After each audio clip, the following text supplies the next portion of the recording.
Right now on Full Custom Garage, master metalman Ian Roussel tries to turn a wild cartoon drawing into automotive reality. I like having clients that are all on board. You know, they think I can accomplish anything. Why not just give him the stuff and let him go?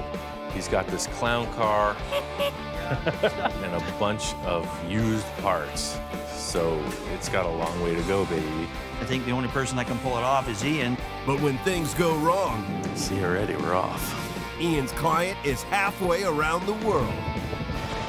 I got that picture you sent me, and holy. It would be easy to just stack parts. I'm trying to make it look like the drawing. Everything's getting changed. As Ian takes the project to the next level, this could be his biggest challenge yet. Going into this bold-faced and fearless.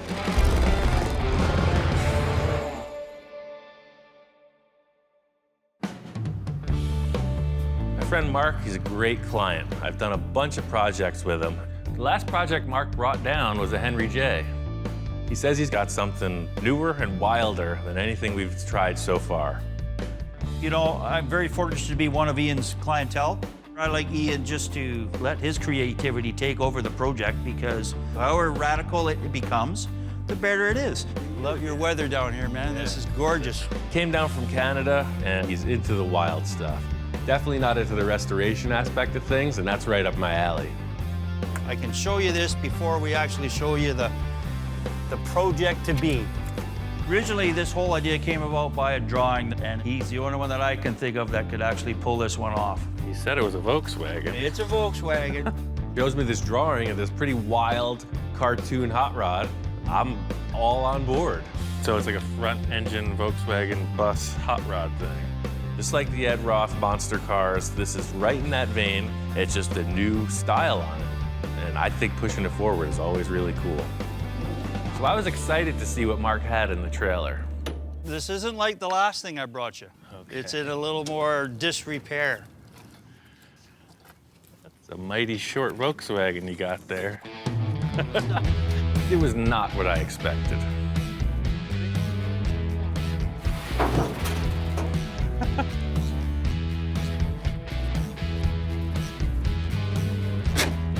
Here come the clowns. Must have been a rare factory option. Mark pulls out this shortened VW bus and just a ton of other random parts from the trailer. The drivetrain on this thing is, it's out of a 1965 AMC Rambler. You know, very unique. You know, you don't find them anywhere. A fine piece of machinery. This engine looks pretty rough, but Mark says it's a runner. I don't mind seeing a crusty old engine. It's all about what's happening inside. I know we can clean and paint it. Well, somebody stepped the chassis down pretty good. This came off a 34 Plymouth rat rod that I had bought. So I thought, well, let's throw AMC running gear in a Plymouth frame, and then now we're gonna put a Volkswagen body on it. You know, let's mix up all the... I like having clients that are all on board. You know, they think I can accomplish anything. Unfortunately for me, the anything gets wilder and wilder. The big challenge is to make it look like the drawing. The stuff Mark's pulled out of the truck looks nothing like what we're going for. Oh, yeah. Oh, it's gonna be awesome. It's gonna be a one-of. I have my own ideas of the way this thing is kind of gonna look. To me, it's kind of rat rodish. I said, Ian, let's make this rat bus. Mark's talking about rat rod. He wants something kind of easy to build. You know, I'm looking at this drawing and I'm seeing full custom show car, like all the way. My time frame's kind of short. I'm kind of rushed down here to drop this off. This is just a quick pit stop for Mark. He's heading back up north, so I got free reign to make this thing happen. That's the excitement. Didn't Forrest Gump say you get a box of chocolates, you never know what you're gonna get? Well, that's kind of the way it is with me and Ian.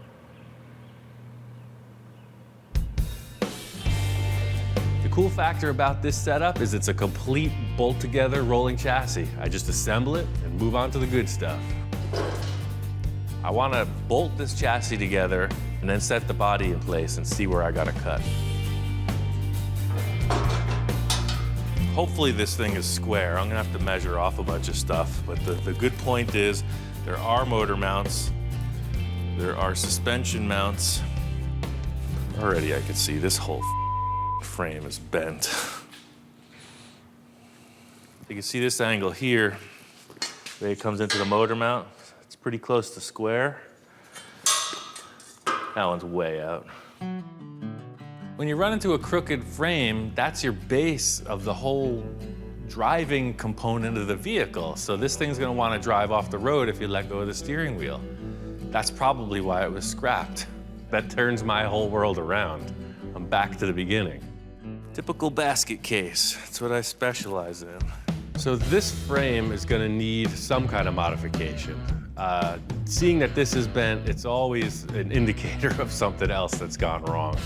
I'm just gonna bolt it all together, get it rolling, and just see where we're at. Double check everything we've got.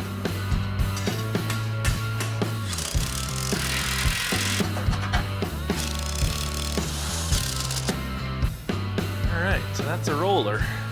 I was really looking forward to just doing the creative, aesthetic portion of this build.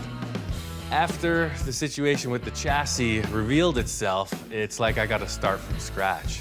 I'm gonna cut this chassis up, man. It's the only way around it. So we're on to plan B. The frame is bent. My idea is to use the existing components in the chassis, fit them up around this engine in a proportion that looks most like the drawing. Mark says this engine has been sitting for a while, and a typical statement of, ran great when it was parked, turns over, it's not seized. I'll clean this engine up later. I want to get it in place and mock the whole car up around this engine. I learned this technique when I was 5 years old, playing blocks in the living room. It's the same process. I got an A+ on that course, by the way.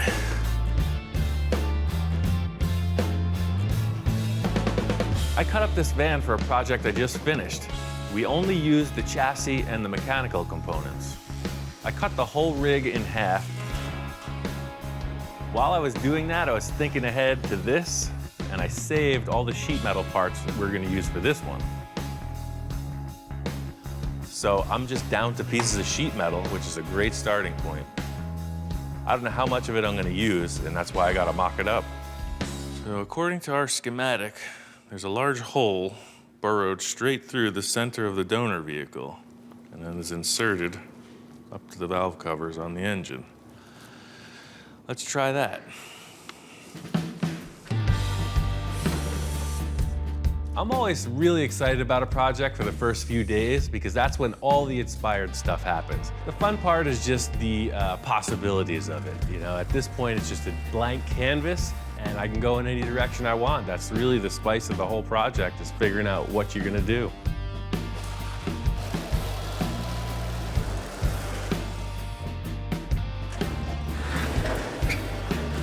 This drawing is done by an artist named Johnny Jalopy. He does a lot of really far out car illustrations that exaggerate reality.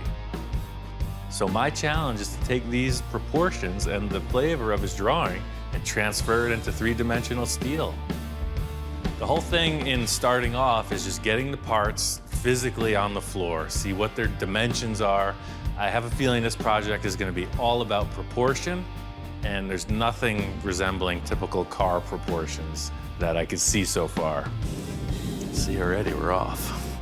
See, this is showing a short wheelbase, the tire intersecting the corner of that door.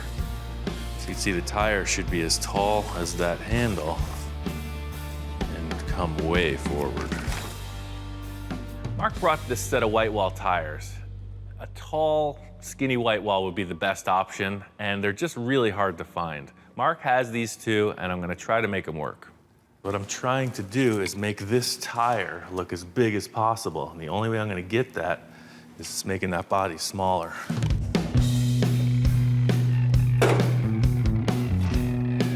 Well, it's apparent this whole thing just got way more involved than I first considered. By looking at the drawing, I can tell that the nose doesn't look anything like it. The doors are way out of proportion. The A-pillars are wrong. The roof is wrong. So really all I'm seeing using as a starting point is like a bare skeleton. I'm gonna cut it long ways, short ways, sideways, up ways, and down ways.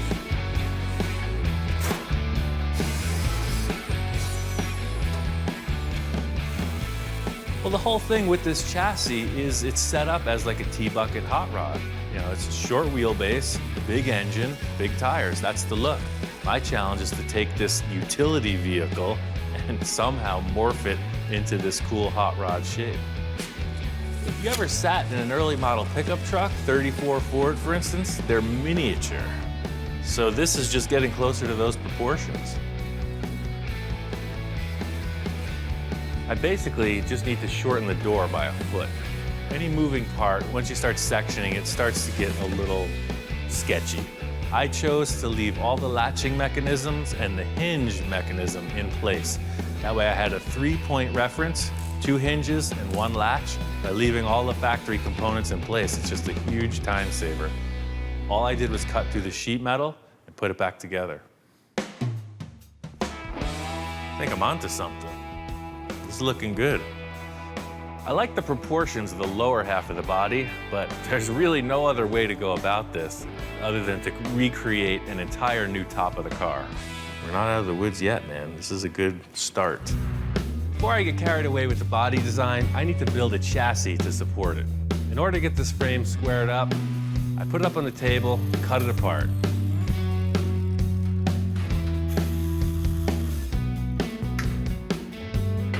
I got it all squared up, jigged it on the table, started from the front, and just connected it all the way through. Using the dimensions from the mock-up, I moved the engine and the suspension brackets just to get them as far forward as possible. I wanted this thing to be low. So I Z'd the chassis and set it up to be super strong. In order to achieve this really short wheelbase, I took the drive shaft to a machine shop and had it splined, 22 inches shorter.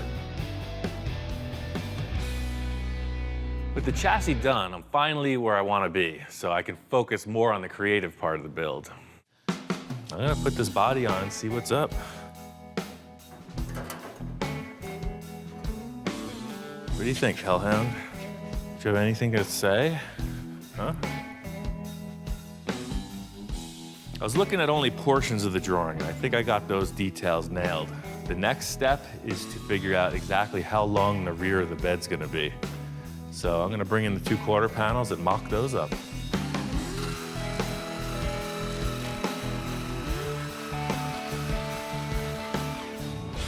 Wait a second. This quarter panel's in really bad shape. Look at all this body filler. You start cutting into old stuff and you see everybody else's modifications and repairs. The old Bondo bucket. That's the thing, it's all delaminating. Look at this. What this is an old repair. Somebody in their grand wisdom decided to rivet the panel back together after either rust or collision, and then used a metallized filler in place of a proper welding job. So this whole quarter is junk. You're pulling the paint off of a project, seeing what's beneath, you know there's gonna be body filler. It's typical old car stuff. It's really a bummer when you see rivets, cancer, really bad body panels. So this is a pretty big curveball. The driver's side turned out to be really good. There's a little filler through here, but this one was never creamed. That's totally usable. The plot thickens. I'm gonna put this good quarter panel on and see how it looks. It's all about moving forward.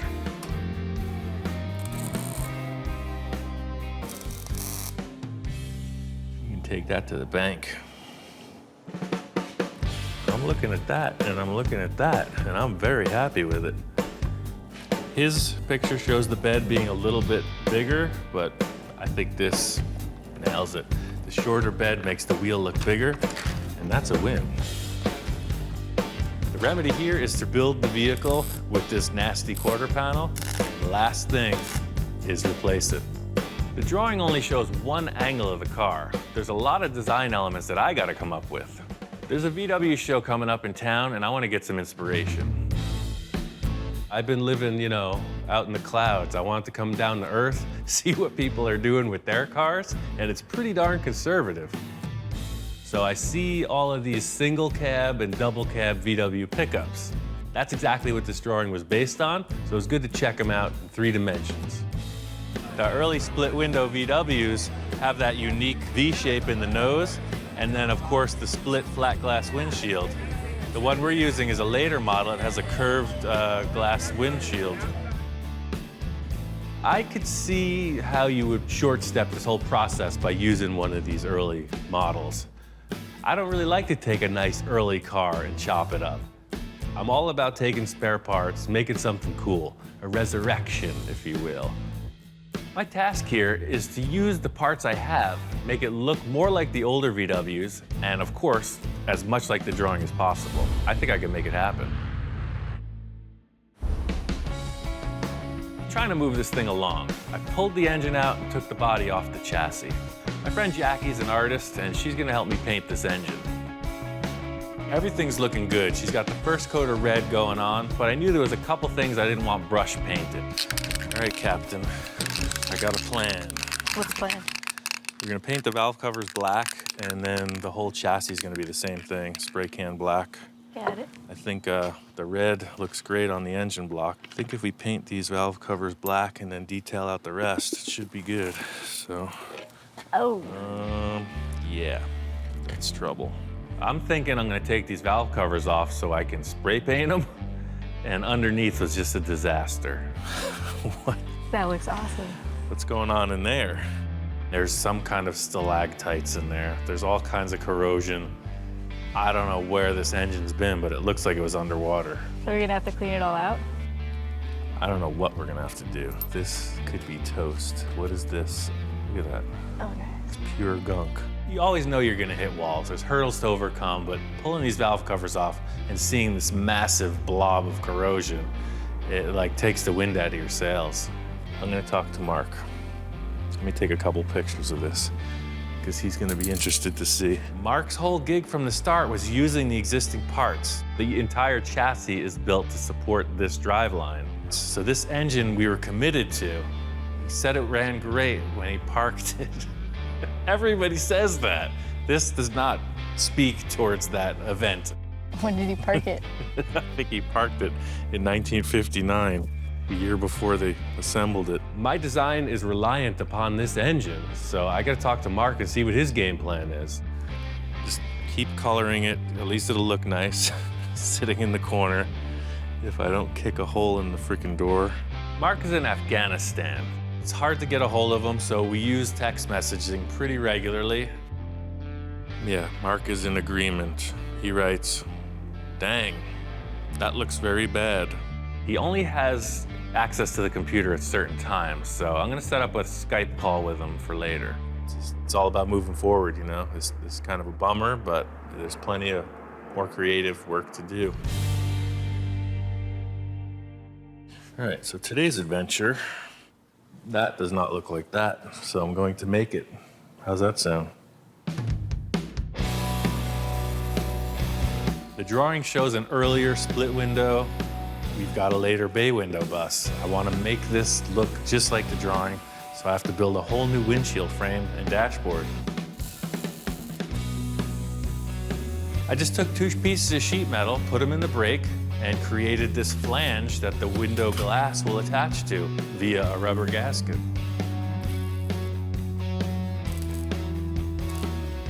Next, I made some cardboard templates that'll represent the glass. Then, I built the top and center of the frame.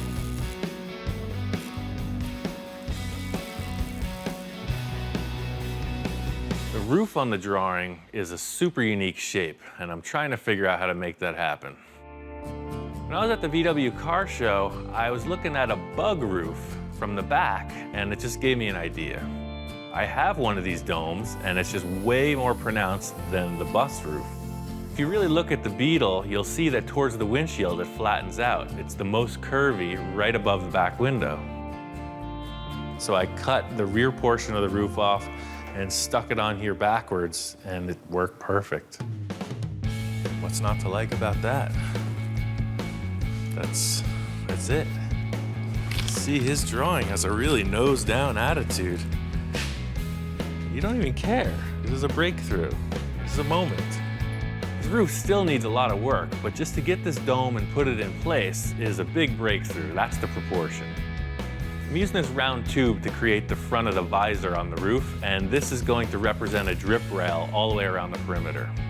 Just slapping a piece of sheet metal on, looks pretty loose, ragged, so this gives the sheet metal a definite formed edge. No sharp metal, nice rounded edge, and it's strong.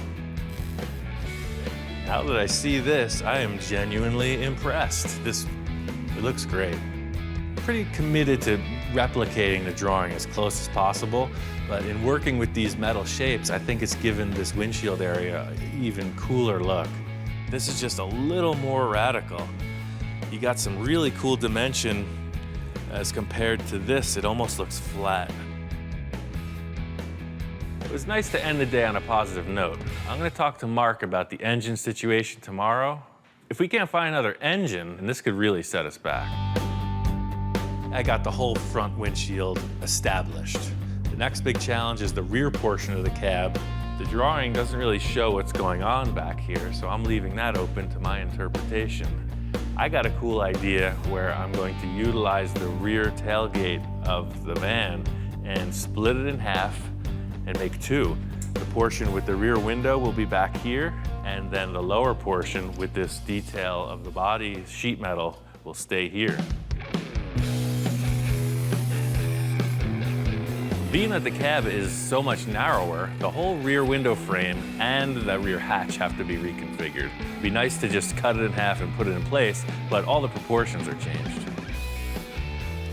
Taking all the leftover pieces of the car and just refitting them in a way that the hinge mechanism will work and the rear hatch will open and close smoothly. It's just way smaller. So, you want to ride this thing, don't you? I know I do. That opens, you got your breeze. There's room to cruise, man. It's gonna totally work. So, the second part of this is the lower hatch. I'm gonna leave the center. It's twice as much welding. I'm gonna put both sides inward.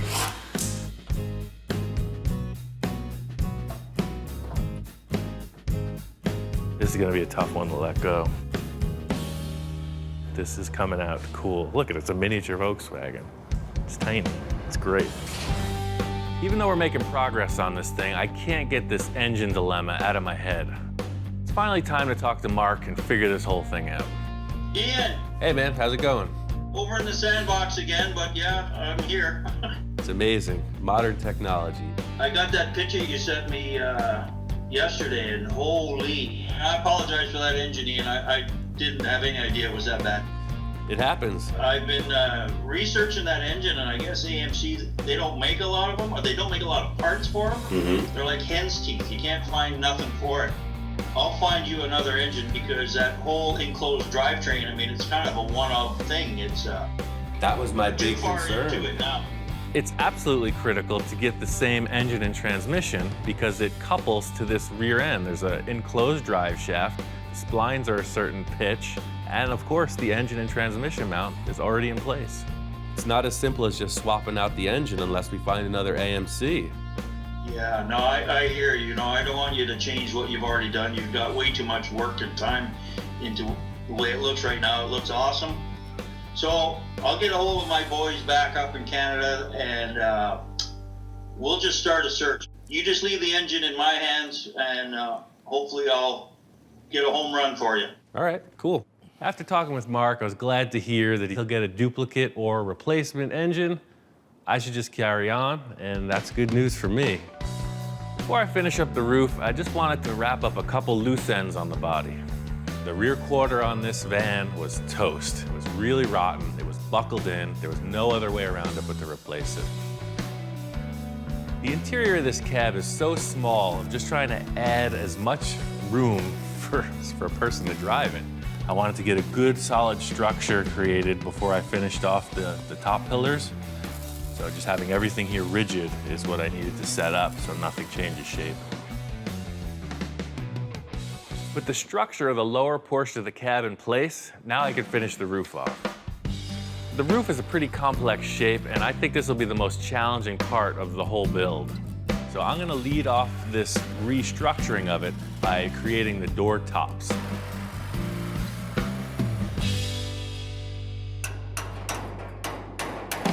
The whole idea here is creating a nice clean door gap straight through, as well as adding support. In the end, this is all about the exterior look of the thing.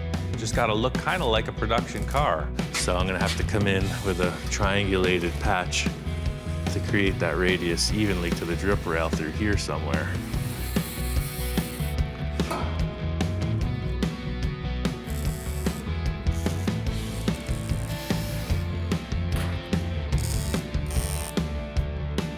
Just like with the rest of the project, I've got my blinders on. You know, I'm working through one portion at a time, nailing that and moving on. So I get this drip edge finished and realize the part I wasn't looking at is this internal bracing.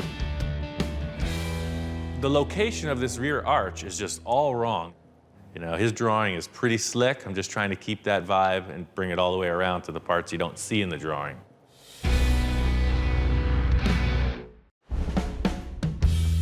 Putting this bug roof on backwards, nailed it. It looks just like the drawing, but I want to make sure that the slope curves gracefully down into the rear of the cab. I don't think that thing's doing anything. I think I can sawzall that right off. Famous last words.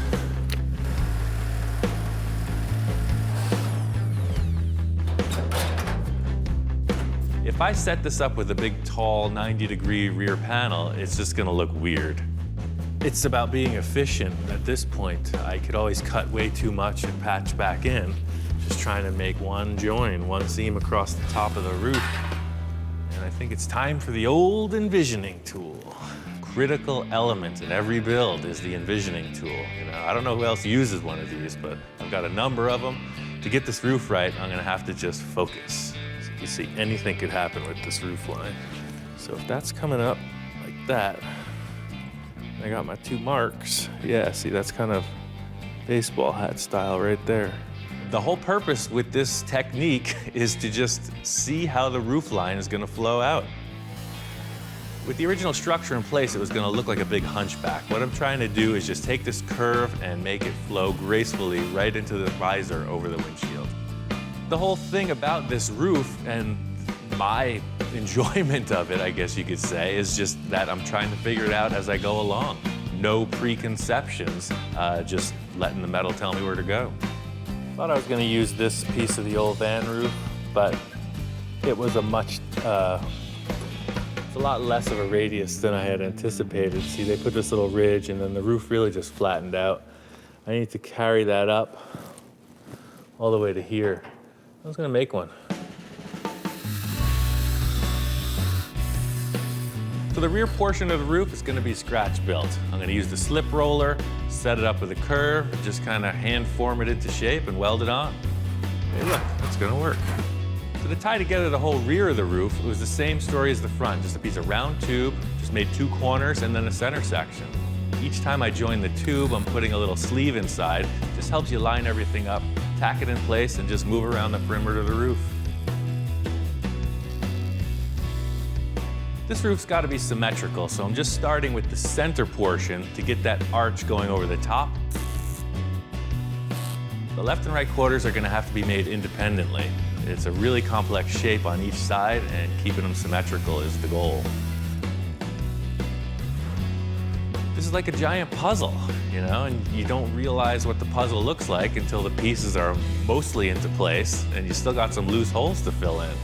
Sometimes my dyslexia comes into play pretty well.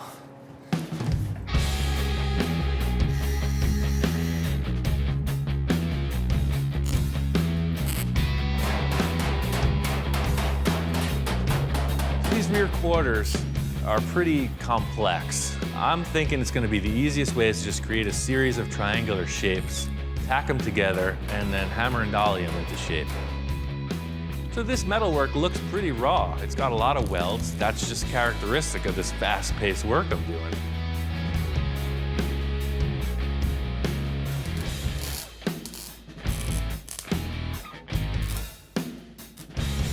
Yeah, actually from this view, that's the drawing. It's totally got the feel of it. The thing that did it was the raking of that drip rail. No car does that. So only a drawing does that. You can see he's showing a really high crown over the whole thing. I thought I was losing it in the rear area, and it did come down a bit, but it's still pretty hyper-exaggerated. Getting the roof figured out was a big hurdle, a big success, but I really want to get this engine figured out. I'm gonna get on another Skype call with Mark and figure this out. Ian, how you doing, buddy? Hey man, how's it going? Oh, good, man. I'm out of here in a day. So, Oh, cool. And I'm stoked because I got some news for you. Yeah, I have an engine. right on. I'm out of here tomorrow, so my plan is to get home, get this thing loaded, and I'm driving it down to you, and we're gonna put it in this buggy together. That's great. The sooner I can get it down to you, the sooner I can bring this thing home. I'd like to bring the van home with me, because otherwise I'm just coming back with an empty trailer. But I'm there to help you, buddy, so whatever it's gonna take, but I'd really like to bring this thing home. Okay. I don't know how you feel about that. What's your time frame? Well, I'm out of here tomorrow. So it's 2 days to get home, another 2 days to get there, so within a week, buddy. Okay. What do you think? How long you staying? 6 months? Oh, is it gonna take that long to put the engine in? Or what? I don't know. I'm still. I can stay a week. Okay. You can do it? I know you can. Oh, I could do anything. Yeah, sure. I thought I was making good progress on this, but Mark tells me he's gonna be here in a week, and he wants to take it home with him.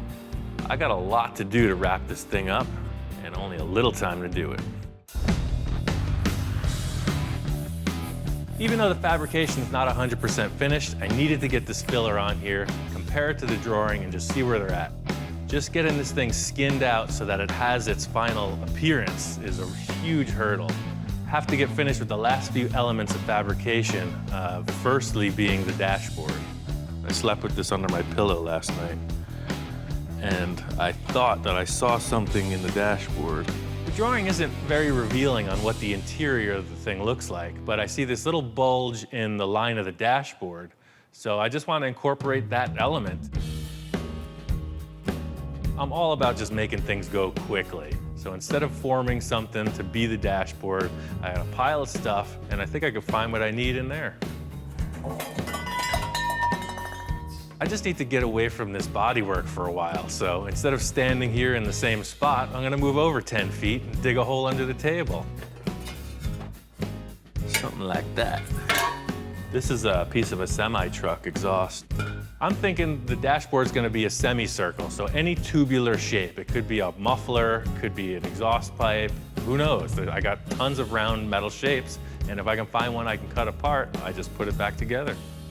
I think this tube will be perfect for the dashboard. As long as it's long enough, I can split it in half. The idea is cut this thing in half, then I have twice the linear footage, mock it up in the body and see where I need to splice it.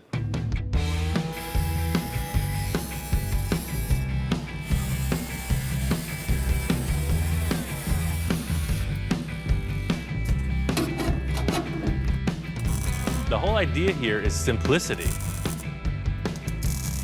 It's just gonna be a rounded shape for the dashboard, and then an element in the center that represents that curve in the drawing. This looks kind of cool, but I think it just looked better with a larger diameter. Just make a pretty good dog bowl, huh? Single serving. Muzzle, come on, muzzle. Want some water? Thirsty? Come on. Went to fill the dog's water bowl, and I had an epiphany. Wait a second. I was all set to mock up one of those other shapes on the dashboard, and it just occurred to me that I was filling up the perfect thing to go on the dashboard. I think we're just gonna trade out somebody's water bowl. Here you go, drink up. Look at that. Now that is a shape.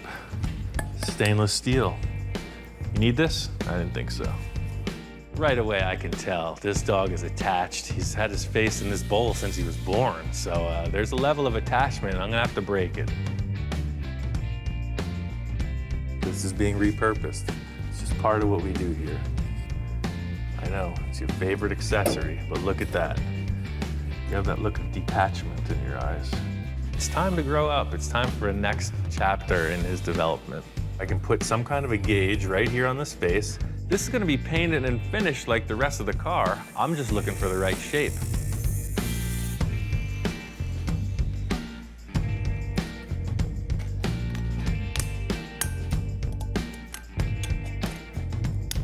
Don't look so concerned, man. I'll get you another one. As soon as I put a weld on this thing, you know, the aroma was coming out. He could smell his saliva just roasting, and I could tell he knew something was up. You know, I'd have to taper him off, talk him down, but he came through all right. The dashboard is a really cool element, and I just wanted to look finished. I had these other little shapes that were for some water filter project. They're just little domes. I spliced them into the end of the dashboard, and it just finishes it off. Instead of seeing a rough sheet metal edge, it's a nice curved element. This is a pretty minor detail, but you need a dashboard. I need somewhere to put this set of gauges Mark gave me, and I want it to look like the drawing. Up to this point, I've been working from a line drawing, and that's really helped with the building of the structure of this. Johnny sends a color picture. He's got this really vibrant, kind of toy race car feel. To see a colored in rendering of what the whole thing's supposed to look like, that gives me an idea of the finish. I got this Cruise Night blue metallic from Eastwood, and I added some blue metal flake on top of it. I want to finish the dashboard and paint it first, just to see how it looks. This dashboard is just one hurdle along the way. This is a marathon. Seeing the color rendering of the car really made me want to make this paint job nice. The whole idea with a finished paint job is that it's mirror straight. The easiest spots to pick out are your long, flat panels. Second thing is all your edges is just trying to get these lines razor straight. This portion of the process is really something that I've been fixated on because it takes the metalwork to the whole next level. You can do great metalwork and everything, but it's always going to need this type of finish. The better metalwork you do, the less filler you're going to need.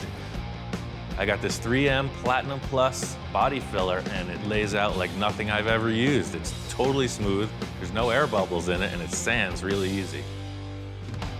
Once I got the bodywork done, I was ready to move on to paint it. In an effort to stay true to the drawing, I had a guy who does stickers scan this into his machine and cut them out on his vinyl sticker cutter thinger. The whole thing with this project is proportion. If I just stuck a generic number 5 on the side, it wouldn't look like the drawing. So just like the rest of it, I'm gonna try to tailor this graphic on the door so that it fits the proportion of the vehicle, and I think that's just gonna nail it. I'm gonna use this template and make a stencil to paint the graphic on the car. It's basically a 3-color design, so I need to mask it off for that.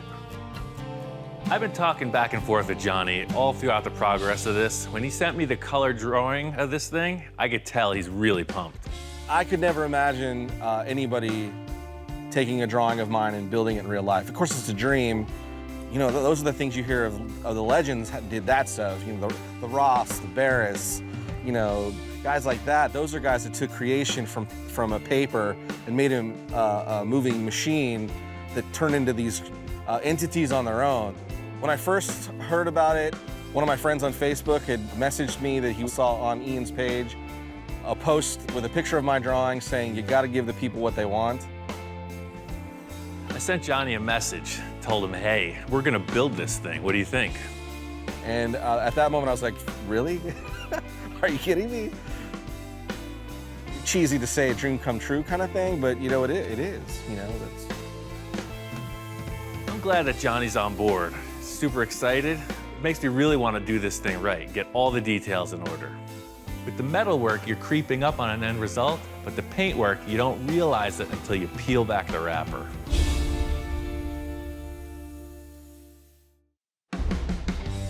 The whole thing with paintwork is it's all setup time. Just like with the block sanding, this graphic takes a ton of time to lay out with the tape work. You don't realize the reward until you peel back the tape, so it's all prep in any paint job. That looks great. The 5 is definitely bigger than the original one, and it looks like the drawing. I'm stoked. Getting this tape peeled back, I could see that all the work I did with the razor blade and fastening the tape to the door came out with a really good result. Yeah, look at that. Looks like a giant cartoon. Seeing this thing come from just a pile of parts to where it's progressed to now makes me just want to keep on pushing, make this thing into a full custom show car.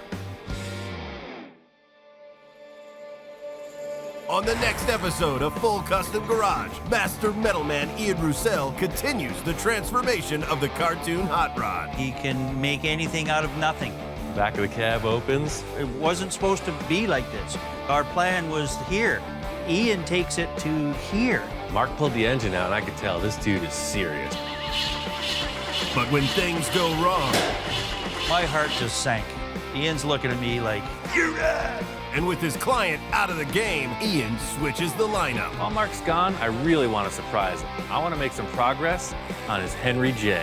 I leave the guy for a day and a half, and I come back, and bam, truly amazing. With the team back together, it's all hands on deck. Mark is out of his mind. Johnny is totally charged up about this. There's sawdust everywhere. There's parts and pieces all over the place. We're in the trenches.